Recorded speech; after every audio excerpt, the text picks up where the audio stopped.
Fala galera! Podcast sobre as bactérias. Vamos começar com a classificação desses seres. Galera, na classificação dos seres vivos em 5 reinos, as bactérias são enquadradas no reino Monera. E na classificação dos seres vivos em 3 domínios, as bactérias são enquadradas no domínio bactéria. O nome é bem sugestivo, né? Vamos seguir.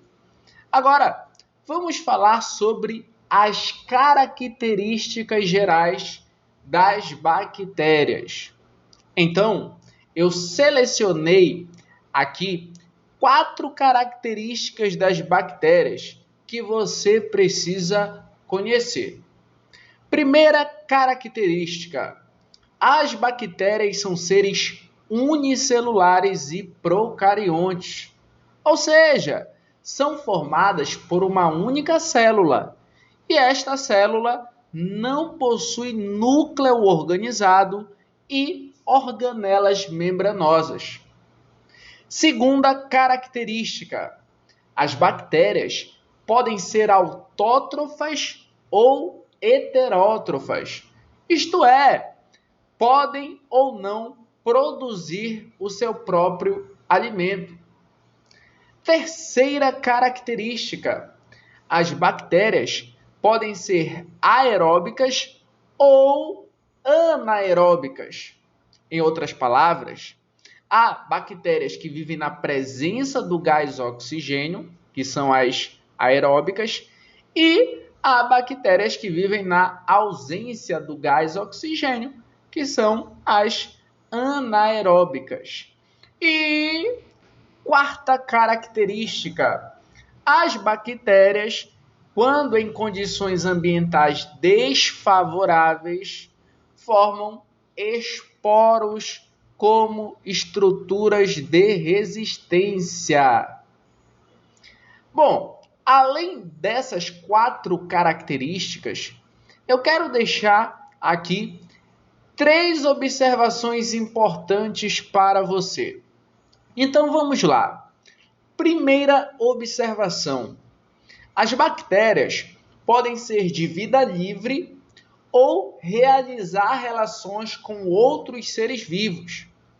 E estas relações podem ser harmônicas ou desarmônicas. Lembre que relações harmônicas são aquelas que não causam prejuízo para ninguém. E as relações desarmônicas são aquelas que causam prejuízo para pelo menos um dos envolvidos. Segunda observação: as bactérias podem ser empregadas na produção de bens de consumo. Galera!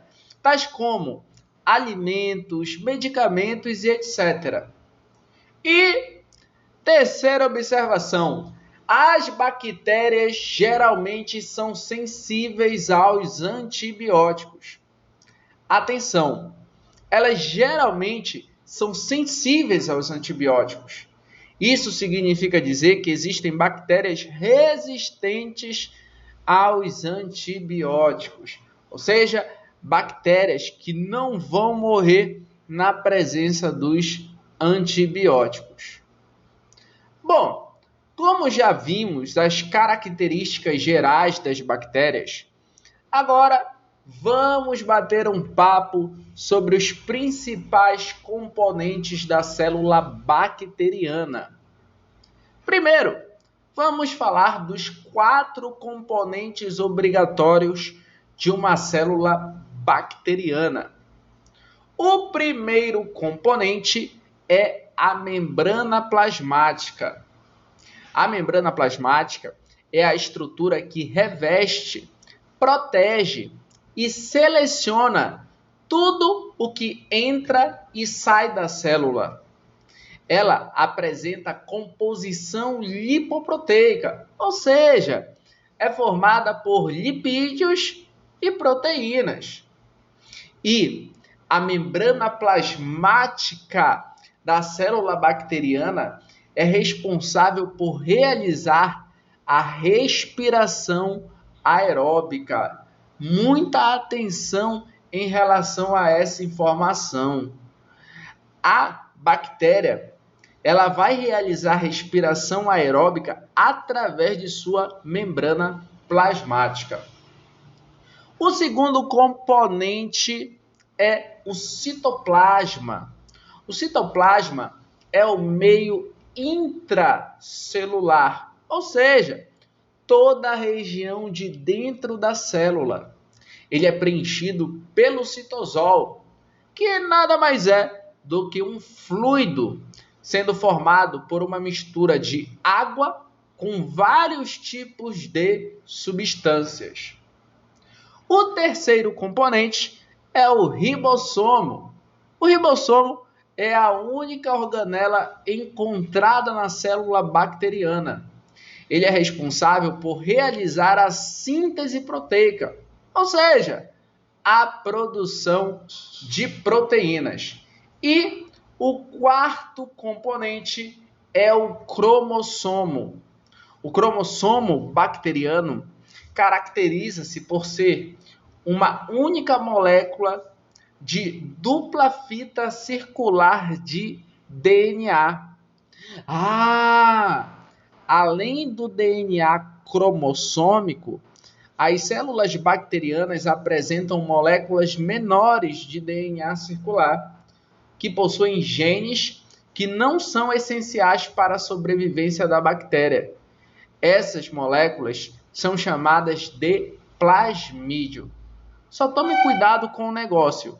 Os plasmídios não são obrigatórios em uma célula bacteriana. Agora que você já sabe quais são os componentes obrigatórios de uma célula bacteriana, deixa eu te falar de outros componentes que podemos encontrar nelas. A maioria das células bacterianas possui parede celular. A parede celular é uma estrutura que fica localizada externamente à membrana plasmática. Ela é formada por peptídeo-glicano e tem por função conferir proteção e forma à célula bacteriana. Além da parede celular, algumas bactérias possuem uma cápsula polissacarídica que envolve essa estrutura. A cápsula tem a função de conferir proteção para a bactéria contra bacteriófagos, que nada mais são do que vírus que atacam bactérias, e contra glóbulos brancos, que são células de defesa que combatem bactérias parasitas.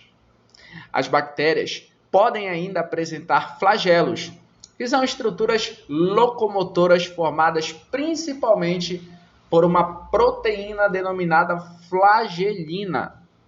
As bactérias que não apresentam flagelos são denominadas atríquias. Por fim, outra estrutura que pode ser encontrada nas bactérias são as fímbrias. As fímbrias são filamentos proteicos, constituídos por uma proteína denominada pilina, e que estão envolvidos na conjugação e na adesão da bactéria às células dos hospedeiros.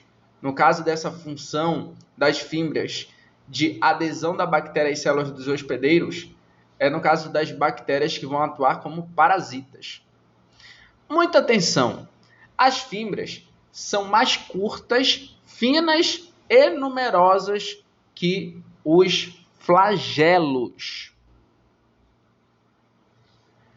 Bom, para finalizar esse podcast, vamos agora falar da reprodução bacteriana. E quando se fala da reprodução das bactérias, você precisa entender que existem dois tipos de reprodução: a reprodução assexuada e a reprodução sexuada. A reprodução sexuada também pode ser chamada de recombinação genética. Muito cuidado.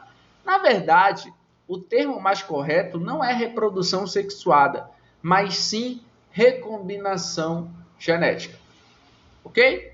Mas vamos lá. Quando se fala da reprodução assexuada das bactérias, essa reprodução ela se chama bipartição, também conhecida como divisão binária ou cisparidade.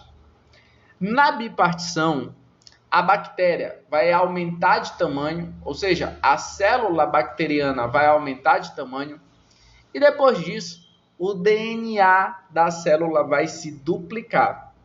Em seguida, a célula se divide em duas, ficando uma cópia de DNA para cada célula filha. Bom, quando se fala da reprodução sexuada, existem 3 tipos de reprodução sexuada nas bactérias: a conjugação, a transformação e a transdução. A conjugação, ela é o tipo de reprodução sexuada em que 2 bactérias vão se ligar por meio de suas fímbrias e depois disso vão realizar troca de material genético entre si por meio de uma estrutura chamada de tubo de conjugação, que é uma estrutura que conecta o citoplasma de uma bactéria com o de outra. Após essa troca de material genético, as bactérias se separam. A transformação é o tipo de reprodução sexuada das bactérias em que uma bactéria absorve moléculas de DNA disponíveis no meio e as incorpora ao seu DNA. Muito simples.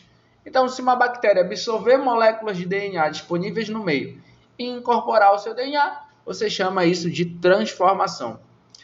E a transdução é o processo em que vai haver transferência de material genético, de DNA, de genes de uma bactéria para outra bactéria. No caso da transdução, essa transferência de material genético, de DNA, de genes, ocorre por meio de um vírus, de um bacteriófago, que vai levar uma porção de material genético de uma bactéria para outra bactéria. Não esqueça, o termo mais correto para os processos de reprodução sexuada das bactérias é recombinação genética. Mas muitos vestibulares vão chamar de reprodução sexuada a conjugação, a transformação e a transdução. Então é isso aí, galera. Valeu! Nosso podcast termina aqui. Abraço!